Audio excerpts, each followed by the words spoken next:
نحمده ونصلي على رسوله الكريم أما بعد فأعوذ بالله من الشيطان الرجيم بسم الله الرحمن الرحيم ربي يسر ولا تعسر وتمم بالخير وبك نستعين السلام علیکم ورحمۃ اللہ وبرکاتہ۔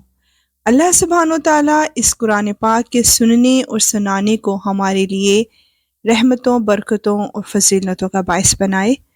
تو بسم اللہ کرتے ہیں قرآن پاک کو نبی پاک صلی اللہ علیہ وآلہ وسلم کے طریقے سے پڑھنے کی، یعنی آپ صلی اللہ علیہ وآلہ وسلم جب تلاوت فرماتے تو جس آیت رحمت سے گزرتے تو وہاں رکتے اور دعا کرتے، اور جس کسی آیت عذاب سے گزرتے تو وہاں رکتے اور تعوذ کرتے، یعنی اس سے پناہ مانگتے۔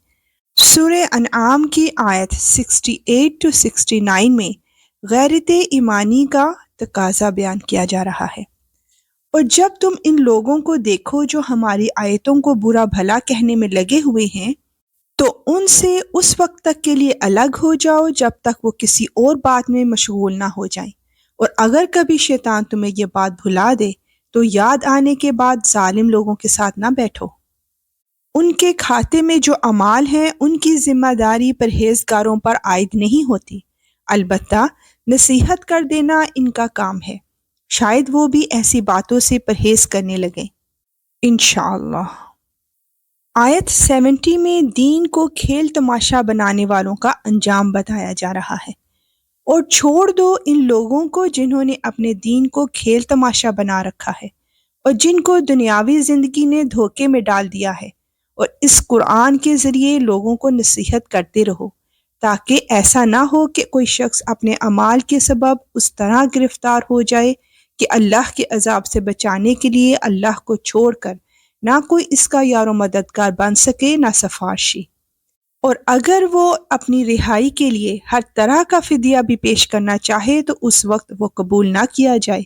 چنانچہ یہی دین کو کھیل تماشا بنانے والے وہ لوگ ہیں جو اپنے کیے کی بدولت گرفتار ہو گئے ہیں، چنانچہ انہوں نے کفر اپنا رکھا ہے، اس لیے ان کے لیے کھولتے ہوئے پانی کا مشروب اور ایک دکھ دینے والا عذاب تیار ہے۔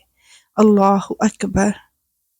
لہٰذا ہم لوگوں کی بھی یہ ذمہ داری ہے کہ جو ہم اچھی بات سنیں اسے آگے تک پہنچا دیں۔ اللہ تعالیٰ ہمارے اس قرآن پاک کو سننے، سنانے اور آگے سینڈ کرنے کو بھی قبول و مقبول فرمائے، آمین۔ آیت 71 to 72 میں اچھے اور برے ساتھیوں کا فرق بیان کیا جا رہا ہے۔ اے پیغمبر، ان سے کہو کیا ہم اللہ کو چھوڑ کر ایسی چیزوں کو پکاریں جو ہمیں نہ کوئی فائدہ پہنچا سکتی ہے نہ نقصان؟ اور جب اللہ ہمیں ہدایت دے چکا ہے تو کیا اس کے بعد بھی ہم الٹے پاؤں پھر جائیں اور اس شخص کی طرح ہو جائیں جسے شیطان بہکا کر صحرا میں لے گئے ہوں اور وہ حیرانی کے عالم میں بھٹکتا پھرتا ہو، اس کے کچھ ساتھی ہوں جو اسے ٹھیک راستے کی طرف بلا رہے ہوں کہ ہمارے پاس آ جاؤ؟ کہو کہ اللہ کی دی ہوئی ہدایت ہی صحیح معنی میں ہدایت ہے، اور ہمیں یہ حکم دیا گیا ہے کہ ہم رب العالمین کے آگے جھک جائیں، اور یہ حکم دیا گیا ہے کہ نماز قائم کرو اور اس کی نافرمانی سے ڈرتے رہو، اور وہی ہے جس کی طرف تم سب کو اکٹھا کر کے لے جایا جائے گا۔ بے شک یا رب العالمین تیرے سامنے جھکنے میں ہی کامیابی ہے۔ آیت 73 میں کائنات کی بامقصد تخلیق کا مفہوم اور نتیجہ بیان کیا جا رہا ہے۔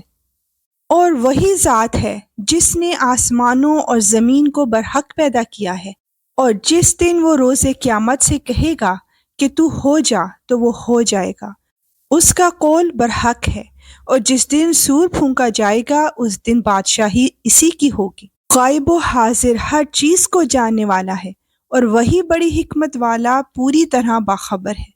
بے شک یا رب العالمین ہر چیز پر تیری ہی بادشاہی ہے۔ آیت 74 to 75 میں حضرت ابراہیم علیہ السلام کی توحید پرستی کی ایک جھلک دکھائی جا رہی ہے، اور اس وقت کا ذکر سنو جب ابراہیم علیہ السلام نے اپنے باپ آزر سے کہا تھا کہ کیا آپ بتوں کو خدا بنائے بیٹھے ہیں؟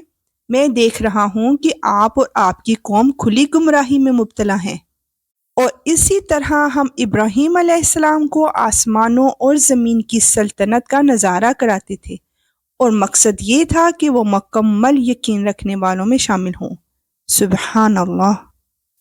اے اللہ، اس کتاب قرآن پاک میں سے ہماری زبانی جو پڑھتی ہیں، اس میں ہمیں تفکر، تدبر اور اس کی سمجھ عطا فرما، اور اس کے معنوں اور عجائبات کی پہچان کروا، اور جب تک ہم زندہ رہیں اس کے مطابق عمل کریں۔